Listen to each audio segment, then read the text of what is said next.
Cette question n'est-elle pas surprenante? Personne ne remet en question les grands écrits classiques, pourtant très peu attestés par des sources externes. Mais dès qu'on parle des évangiles et du Nouveau Testament, les pires suspicions surgissent aussitôt, quitte à accuser leurs auteurs de faussaires ou de menteurs sans scrupules. Pourtant, les premiers chrétiens avaient une moralité plutôt élevée, et ils ont préféré mourir martyrs plutôt que de renoncer à leur foi. Mais cette incohérence ne semble pas beaucoup gêner les sceptiques.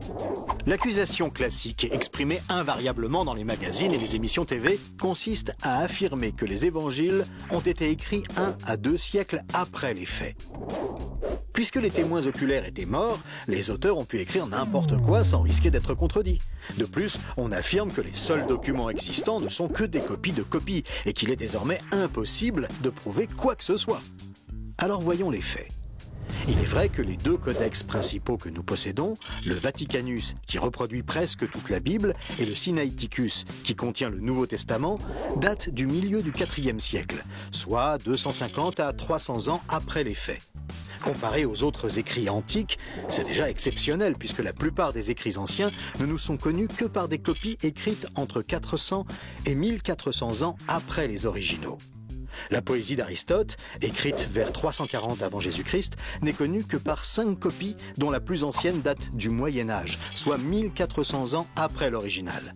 La guerre des Gaules de Jules César nous est parvenue par une dizaine de copies qui datent de plus de 1000 ans après l'original.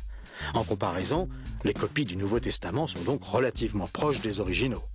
Mais la première grande différence, absolument énorme et unique, entre le Nouveau Testament et tous les autres écrits de l'humanité, c'est le nombre de copies que nous en avons. Même si beaucoup d'écrits chrétiens ont été brûlés suite à un édit impérial romain, on a retrouvé plus de 5000 manuscrits du Nouveau Testament écrits dans la langue grecque d'origine. Si on ajoute les traductions dans d'autres langues de l'époque, nous arrivons à 24 000 manuscrits datés du 2e au 4e siècle. Par comparaison, le texte de l'Iliade, qui compte le plus grand nombre de copies, 643 exactement, est très loin derrière. Ce nombre de copies fait du Nouveau Testament le champion toute catégorie. Mais qu'est-ce que cela apporte ? Tout simplement que ces milliers de copies, provenant de régions éloignées les unes des autres, permettent aux chercheurs des milliers de comparaisons possibles. Ce travail de comparaison permet de débusquer les erreurs de copie ou les éventuelles malfaçons volontaires. Supposons par exemple qu'un faussaire ait inséré dans une copie le récit fictif d'une relation entre Jésus et Marie-Madeleine. Avec une seule copie, face aux milliers d'autres décrivant sa vie en Galilée avec ses disciples, le faux serait immédiatement démasqué. Ce grand nombre de copies des originaux, éparpillées partout dans l'Empire romain juste après leur rédaction, a constitué de fait un rempart infranchissable contre toute falsification du texte. Un faussaire éventuel aurait dû avoir accès à toutes les copies et pouvoir toutes les changer. C'est évidemment impossible. Les experts sont obligés de reconnaître que d'un point de vue bibliographique, aucun document de l'Antiquité n'est aussi bien attesté que le Nouveau Testament. De quels indices sérieux disposons-nous pour déterminer la date réelle de rédaction du Nouveau Testament, Évangiles compris ? Ce sont paradoxalement des ennemis de l'Église qui nous fournissent un premier indice. En 140, Marcion, un hérétique, cite dans ses écrits 11 des 27 livres du Nouveau Testament, preuve formelle que moins de 90 ans après leur rédaction, les écrits du Nouveau Testament existaient et circulaient déjà depuis un certain temps. Second indice, Polycarpe, un disciple de l'apôtre Jean, un homme qui a donc côtoyé personnellement un des 12 apôtres de Jésus, a rédigé une lettre aux croyants de la ville de Philippe dans laquelle il mentionne la totalité des 27 livres du Nouveau Testament. Puisque cette lettre a été rédigée entre 110 et 135, cela prouve que la totalité des évangiles et des lettres étaient déjà rédigées depuis un certain temps, donc très probablement au 1er siècle.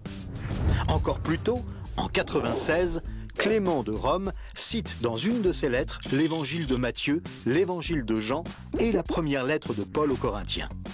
Nous sommes donc certains que ces évangiles existaient obligatoirement avant. De plus, et c'est capital, cela prouve que le Nouveau Testament a été rédigé à une époque où les témoins oculaires des faits étaient encore en vie. Ce qui dément donc de façon absolue l'hypothèse des ajouts légendaires tardifs. Nous sommes en face de textes attestés et de récits authentiques. On pourrait encore mentionner l'existence de 36 000 fragments qui citent tel ou tel passage du Nouveau Testament. Les chercheurs ont établi que même si on avait perdu totalement le Nouveau Testament, on pourrait quasiment le reconstituer uniquement à l'aide des milliers de citations contenues dans ces fragments de lettres et de commentaires. On a même retrouvé des fragments d'évangiles très anciens comme le papyrus P52 retrouvé en Égypte qui comporte quelques versets de l'évangile de Jean et date de 125. Donc une copie de l'évangile d'à peine 30 ans après l'original. L'archéologue William Albright a conclu de tous ces éléments que le Nouveau Testament a été écrit très probablement à une époque se situant entre 50 et 75. Et John Robinson, un expert de Cambridge, estime même que la plus grande partie du Nouveau Testament a été rédigée entre 40 et 65.